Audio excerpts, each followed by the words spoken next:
I love a log cabin. Well, hello, Shiny Crafty People. It's Tim Totten here, and welcome back to the channel.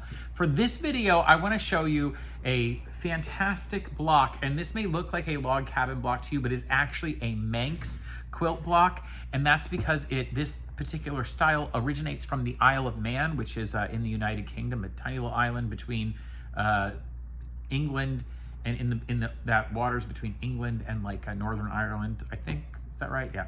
And so what this looks very much like a traditional log cabin, which is my favorite style of quilt. So this is a log cabin quilt, and you think, well, that looks kind of the same. The difference is this log cabin quilt, you would then have to put this into a with a backing and everything, put batting in the middle, and it's just pieced together exactly. There's a lot of cutting here. The MANX quilt is actually built on a foundation, and you'll see that it looks dimensional, and that's because it is. It's all folded fabrics, all folds in here, and it creates this amazing three-dimensional textural piece. And because of that, this makes a really great summer quilt. You don't have to put any batting in it, and once you've made the blocks, you just join them in a way that I'll show you in another video. You can join them in a way and you already have a quilt done. There's no batting required. It's unbelievably fantastic. Now, I've seen a number of tutorials of how to make this all hand sewn, and I don't like hand sewing, like at all, if I can help it. So I have adapted a version where every bit of this is sewn on a sewing machine. So I want you to join me down here at the cutting table, and I'll show you what I need to do to get going on this much easier and less fiddly sort of design of what is my favorite, a traditional log cabin. Now I'm actually using a layer cake of what purported to be 12-inch squares, but I'm going to tell you, this was from Amazon, and it was obvious to me after opening it that these are more like 12 by 11.5-inch squares at the most. So I'm actually going to square them up to 11.5 inches, or maybe even 11 inches. I'm going to try 11 inches first. Now you're going to have to figure out what size you want to make yours. I'm going to use as I told you before, I'm going to be using a jelly roll, which means I'm going to be basically using 2.5-inch wide strips. Now the MANX block that I saw several other times by other people used 2-inch strips on like a 9.5 to 10-inch square. So I'm thinking if I go to an 11-inch square, that's going to work out really well. And so I'm going to go ahead and get this situated to 11 inches. Now I'm going to use this square, and I'm going to use the 0 point, which is here actually. See the 1 and 1, so that's 0. And I'll put it on and double check where, I'll have to put in the top corner here, make sure that my 11-inch point can fit over there. Down here, 11 and 11, so I will go ahead and trim that up. So I'm going to get, these two sides will be accurate. These two sides will be a 90-degree angle with straight sides. I'm going to flip that around and put my 11-inch along the side edge and my 11 inches along the bottom edge. And now when I cut, that'll be 0. That'll basically be at 11. So this now becomes an 11-inch square. Now, because the point of a MANX block is that you're not ever having to back this, you're going to do all your sewing on the very top here. All that sewing is going to be done on here.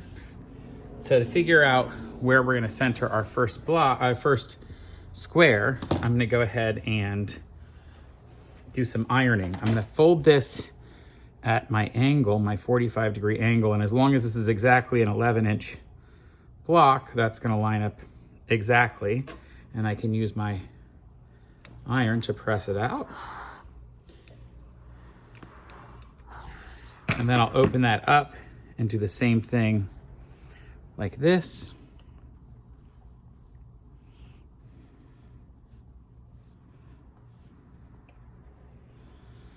And you can finger press it if you want, but then also come in. Now I don't want to press it back over that middle line that I did. I got to keep that. So now I want a square to go in the middle. Now I could use one of the pieces here, or I could find another fabric that I wanted to use as my center square. And since these are all very bright colors, I want all my center squares to be the same. I could pick one of these colors to be the center square, But I want it to be so different than all of these fabrics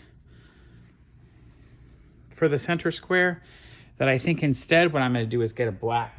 I'm gonna do black centers. And I happen to have some fabric here, and I need to go ahead and iron these. So I'll get that off to the side.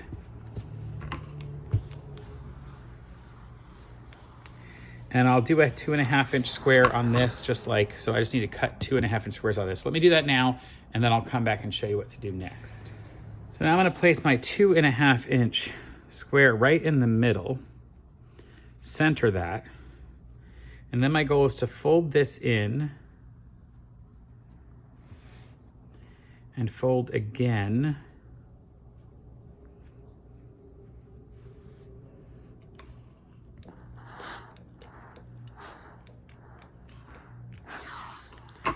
And that will give us these folds that I'm gonna wanna follow.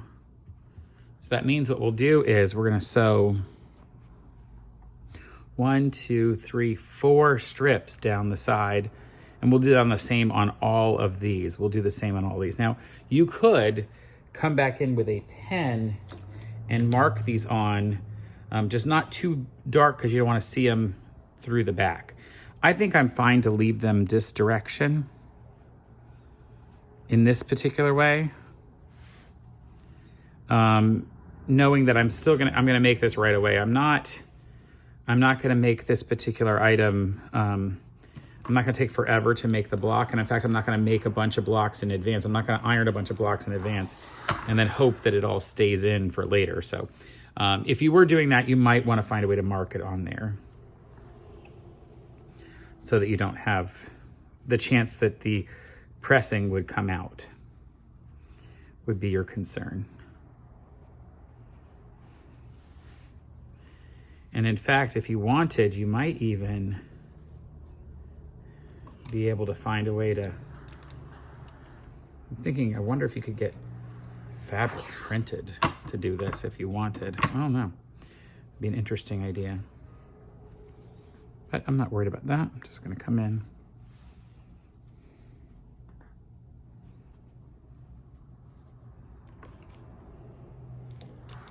And what I like about this is it's way more forgiving than a regular log cabin.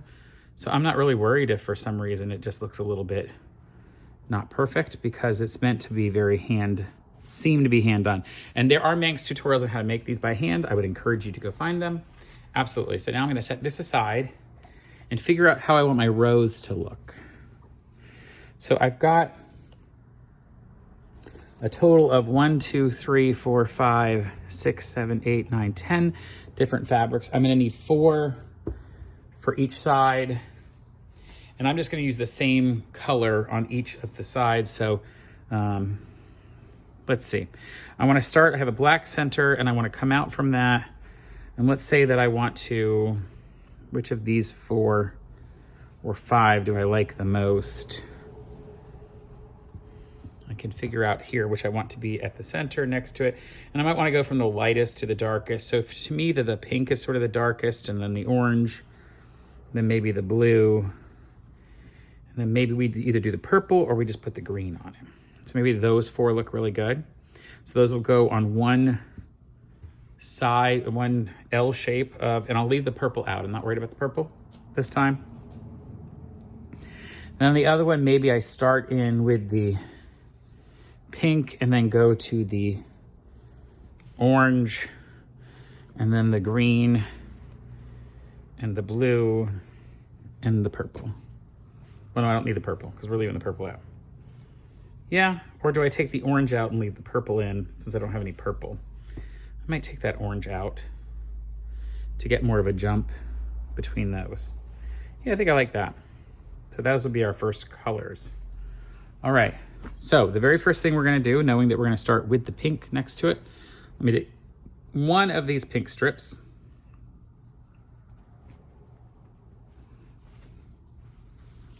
Orange, then blue, then green. I'll drop this other blue one out of here.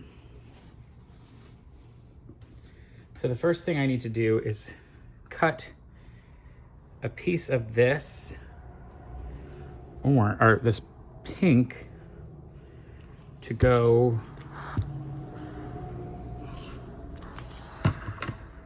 right along that. So I'm going to cut that 2.5 inches. I'll do it with my rotary cutter off to the side here.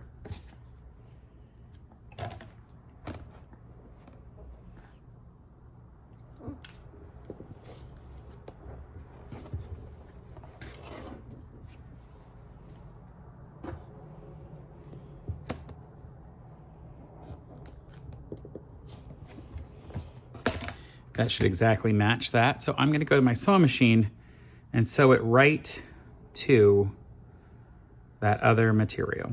I'll sew it right along there, along that edge. Let's go to the machine.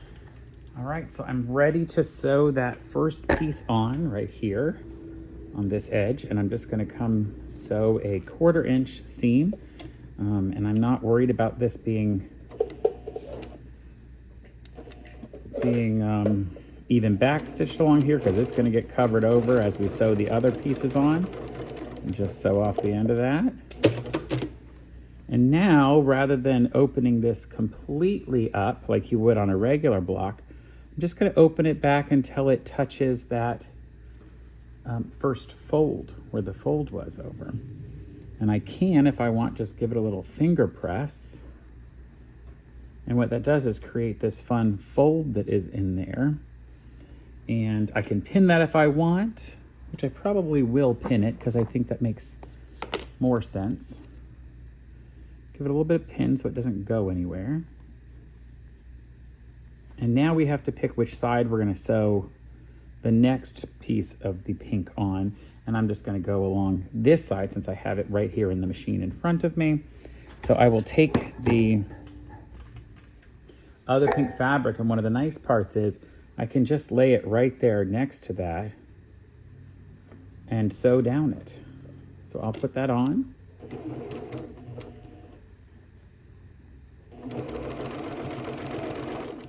Now I'm looking underneath to figure out where the end is because I want to stop it. And then I'm going to use my scissors and I'll look at where the black is underneath it. If I want, I can fold it back just like this so that it touches the edge of that black, put a finger press in it so I'll know where to cut, and I can open it up and cut right along that little seam that I just put in. Sorry, that little crease that I just put in, I should say. And then that's the first two are done. We don't want to touch any more of the pink. Now I go ahead, instead of opening it completely out, I'm going to go ahead, I'll take that pin out now. I'll now take this and just fold it back to that first line. Okay, that one's done, and I can put a pin in that. And I can finger press it as well if I want to. Give it a good finger press. And now you see we've got these folded parts under here. All right, so now we turn it again counterclockwise, and now we're going to add the first of the other colors. Now, these are all going to build this way, these ones that were together. Remember, I chose that I was going to do these colors stepping out. So those are going to step out on the two sides. This other side is where I'm going to put the next color from the other one, which was here. I'm grabbing it. This particular pink fabric. I'm going to give it. So then my next step is to do the exact same thing I did before. Just set it along the side of that and stitch till I get to the bottom. Now the thing is, this is different than a regular log cabin, because a log cabin I'd be having to measure, and in between each one I have to stop and press, and I don't have to do that here. And again, I can push this back to find the end. Just finger press that over, and that'll let me cut along that fold, that crease that I just put in. And remember, we do 2 of each color. Fold it over to the line that's there and press. I'll move my pin over. You don't want to shove the pin into your finger like I just did, but move that pin over, and then I'll turn and do the next one. I'm just going to keep following this all around with all the different colors. Just make sure that you are jumping to the next color and you're keeping the colors on the proper side.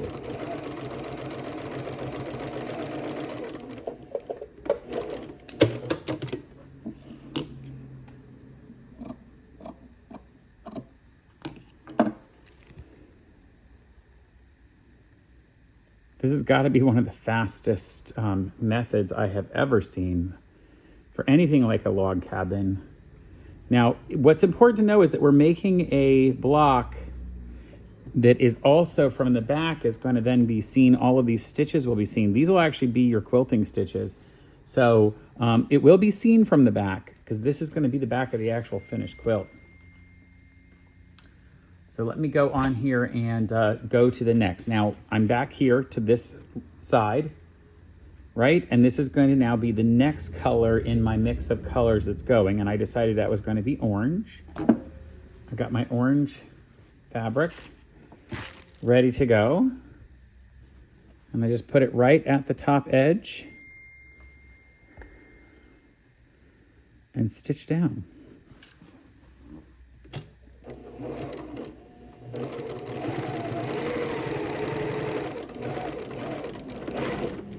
And because you're going to be sewing over each of these lines, you don't have to get super exact. You do not have to be super exact with this.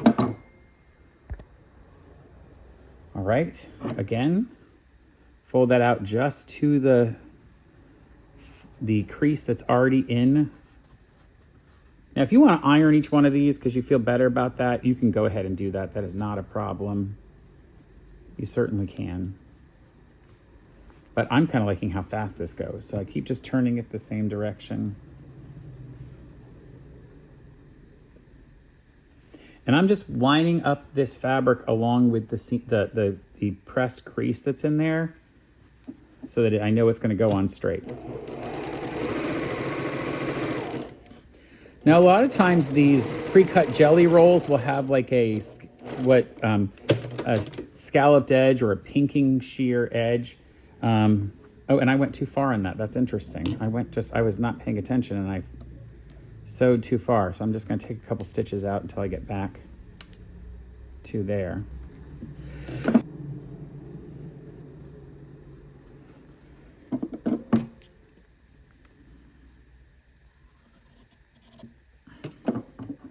Now that's 2 of those. So remember, don't add a third one of these.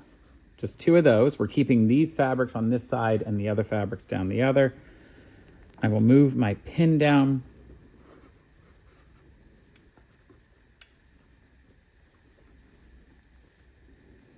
And then now we're switching over to the new ones that go with the pink. So I know next for that pink was going to be this green fabric. So we come here, we go right to the edge, right over to that edge.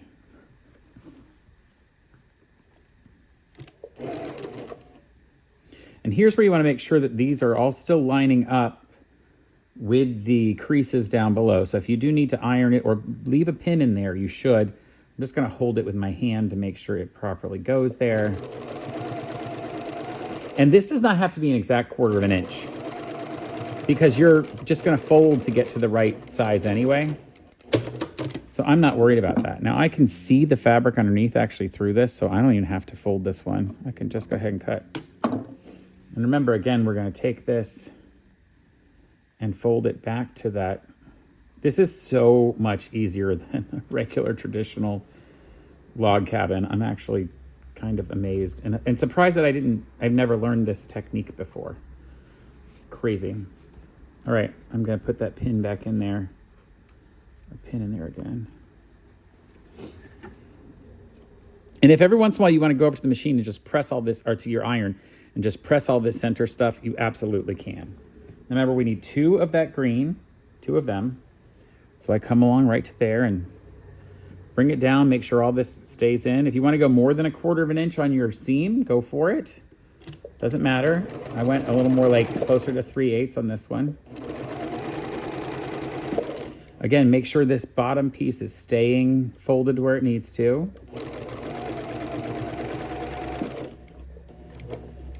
And I've only been sewing on this for 10 minutes. And I'm gonna have a completed log cabin piece in just a minute. I mean, not a minute, but in a couple of minutes, and that's unbelievable. I'm gonna tell you, that's really crazy. A little hard to believe, actually.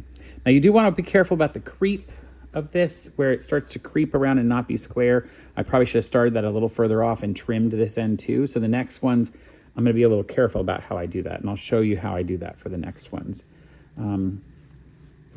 I'd rather go over a little bit than not enough. So now I know that I have the blue is gonna be next, and then after that, the green of this sort of swirly fabric that I have.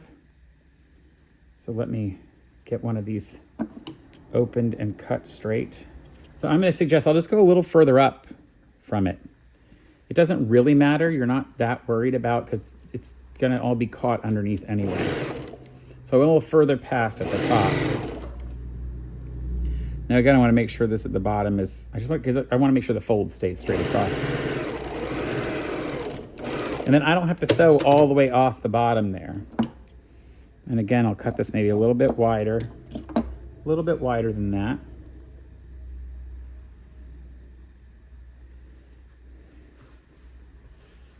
Now, if you were doing this is where I might want more than one pin, because I want both sides to really be caught in here. If you were doing a traditional log cabin, I would have had to do way more. I would not be this far along anytime soon, at all. I'm getting far enough along with these big pieces that I really want to hold those in place. All right, remember I have to do 2 of each color strip, so now I've got to turn this way and do more of the blue. Do the blue up there, and remember I'm just following the lines that were already creased in when we folded over and ironed the very beginning for our base piece. And again, I'm just gonna watch when I get toward the end. I don't have to go completely too far, and I can trim this just a little bit wider. All right. I only have like 6 pieces left to put on. Well, 1, 2, 3, 4, 5. Yeah, 6 pieces left to put on. All right, I love it. Now I can move this one because the green one's going to be held in there. And I can move this one because that one's been caught in there. Fantastic. So now I have to go do this side again. Like, I mean, it just continues to pick itself, right? It just comes together. Now, ooh, just gave you a weird shot. All right, now I'm doing another blue fabric. Now, so I come up, now this one I'm gonna have to cut a little more in because there's a difference between here's where the crease is and where that one is. So I'm gonna have to be careful and actually sew a little bit more of a seam than I was sewing before. More like, not quite half a seam, but definitely more like a 3/8 inch seam. So you'll notice that my needle is over a little bit, but I wanna catch that green in there. Now it will get caught by the next one that comes out, but I wanted to make sure that got caught in there as I did it. All right, so now I can, again, fold this back to the last of that line, that last creased line, and finger press that. I can move my piece from the green and move my piece from the blue here. All right, so then remember we just keep turning to the one that needs the next piece. And again, I have to do 2 of this blue. So let me get this blue and turn it this way. And again. Now I'm gonna line it up right with the crease that I can see down below. Now remember, I'm not sewing all the way off, I'm only sewing to that crease. So I'll take that out.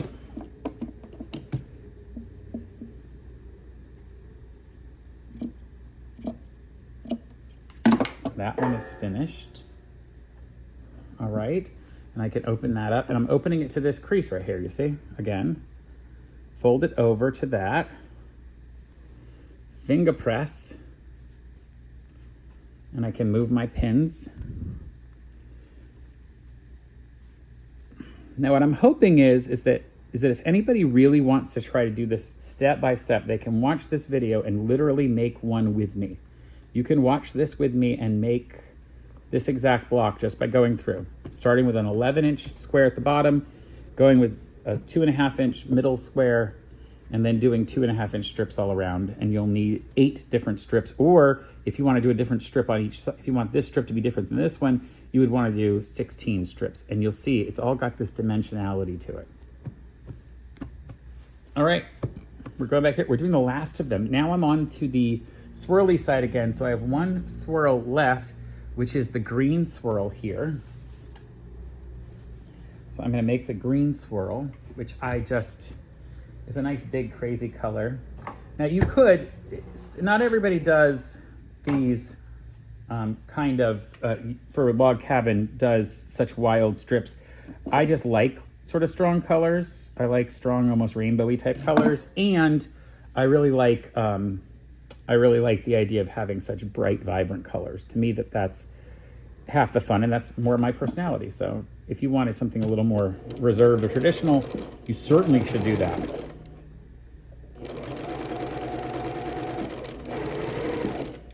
All right.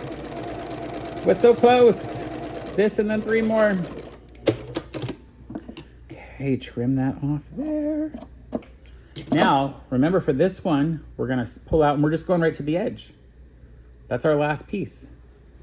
Right to the edge. So I go to the edge there. I'll move my pins around. Again, I still need the pins because I have to sew on top of it. I'll have to sew on top of this.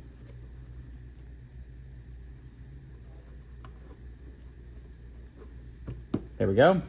And then we flip around here to our other swirly side, and that's going to get green as well.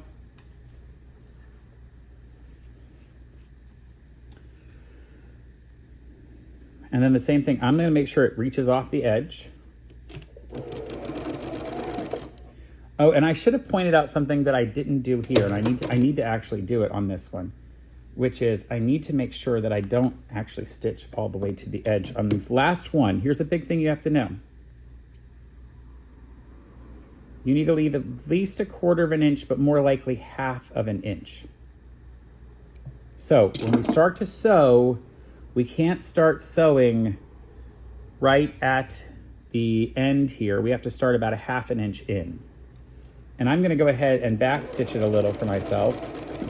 And there's a very specific reason when you go to sew these together, you don't wanna have to put batting in and put any backing. This quilt is gonna be just made with these fabrics.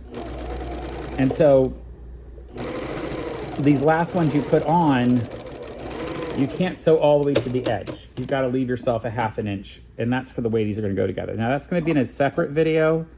I'm not going to show you in this video how to do that just because it's a little bit more time consuming, and it needs a whole video on its own. So I will fold that back over, and how lovely it is down here. Now I will go press all this in a little bit, but I'm going to just pin it again just to keep it all in place. Because I have to pin, I just want you to keep that same rhythm going as you do this all the time. All right, the last 2, and that's gonna be the ones that we put here, and these were purple. I chose a purple fabric for that. I'm gonna just make sure it's sort of ironed, pressed properly. We'll trim an end here. Again, I just trim up the end to make it straight across, and I don't get that selvage. You can use a rotary cutter if you want to, not as necessary. So I'm going to go to the very end, but remember, I'm not going to start sewing at the very end. I'm going to start sewing 1/2 of an inch in. Now, if you need to mark that for yourself, please do. You know, actually measure it and mark it. It's not even exactly 1/2 an inch, but it's like 1/2 an inch. You want to give yourself enough room because you're going to flip and fold and stitch these together, and the backing is going to become the binding along the back edge, so you have to do that. And again, I'm going to sew right to the stitch down there and take this off. And then, all right, One more after this and then we're done. So I fold this over. We can move our pin.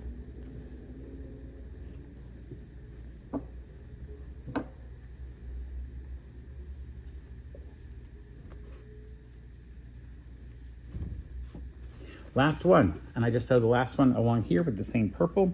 Now this one is important because you're gonna get the 1/2 inch at the top and the 1/2 inch at the bottom. So you got to stop sewing 1/2 inch from the bottom. You can't sew all the way down to the bottom. And I did backstitch there, and I will backstitch at the bottom because it will definitely make it easier as we go through it later to hook them all together. So I'm down here toward the bottom, and remember I'm going to stop a 1/2 inch from the bottom and backstitch. And then I'll trim this. I'll just give it a big trim like that.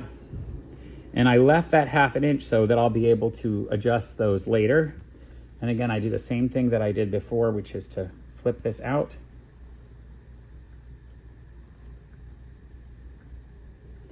And I'll just finger press it.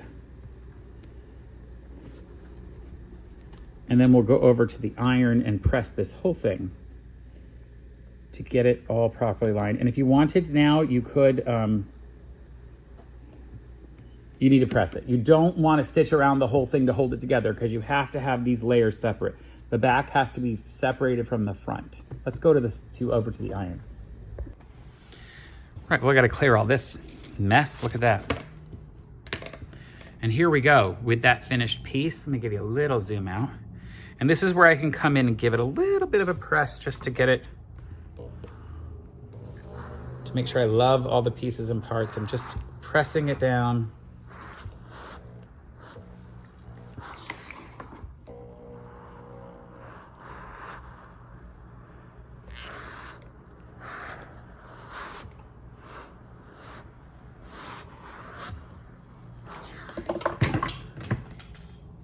Now you can come in and square this up if you want to with a ruler and everything, but it's pretty square because remember, everything is from that back square and we didn't take up any material. In fact, and look how nice and pretty and quilted it already is. So that when you go to put these together, it's gonna make a nice, thin, light quilt. I'm a huge fan of this particular style. And remember, because we didn't sew here on the edges, the back is going to be open from the front all the way around. Here, same thing here, right? In all those areas, because you're then going to piece the tops together and then the back's going to fold over, and I'll show you that in a second video. Let's just wrap this one up. And here is that MANX quilt block. You'll notice that on the back it has the foundation fabric that we used. If you look real close, you can see all the quilting stitches already. And I love the fact that when I actually piece all these together, I'll be able to make a full quilt without having to actually bat it or even quilt it because it's already going to be quilted together. Now, I'm not going to make one out of this fabric way because unfortunately I bought this jelly roll from Joann Fabrics before they went out of business, and I can't get any more. So I'm actually gonna get some other jelly rolls and make a quilt out of this because I actually want one for my house. I still love that color in the middle. I like the way this worked out. And I love how textural it is that it has all of these pieces and parts. So look out for a future video where I show you how to piece these together once I have enough of them to show you. So until next time, folks, I hope you try out the MANX quilt block and stay crafty. Bye for now. I think this next time I'll put something bright in the center and do dark blacks and then maybe bright colors here. That'll be really striking.